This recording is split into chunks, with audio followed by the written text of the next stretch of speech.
Hey hi guys, అందరికీ నమస్తే.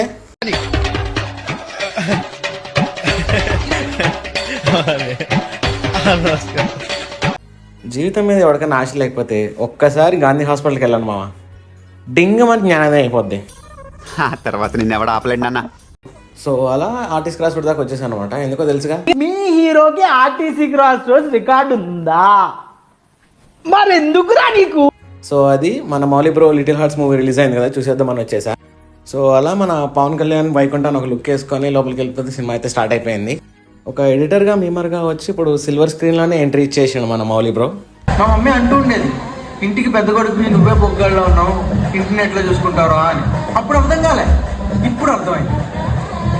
ఎందుకో ఆ డైలాగ్ అయినాగానే నాకు నేనే గుర్తొచ్చాను, ఎందుకంటే మా ఇంట్లో నేనే పెద్ద. అవును, నీకు మెచ్యూర్ మ్యాక్స్ అయిందా?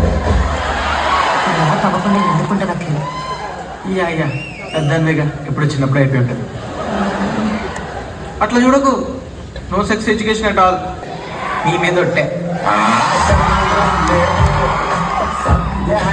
ఓ మూవీ అంతా అలా హిలేరియస్గా ఎంజాయ్ చేసి చాయ్ సమోసాలు ఎగ్జామ్ బ్లూసీకి వచ్చిన అలా వస్తుంటే ఎవడో హెల్మెట్ జుట్టు పెట్టాడో, జుట్టుకి హెల్మెట్ పెట్టాడో అర్థం కాలేదు.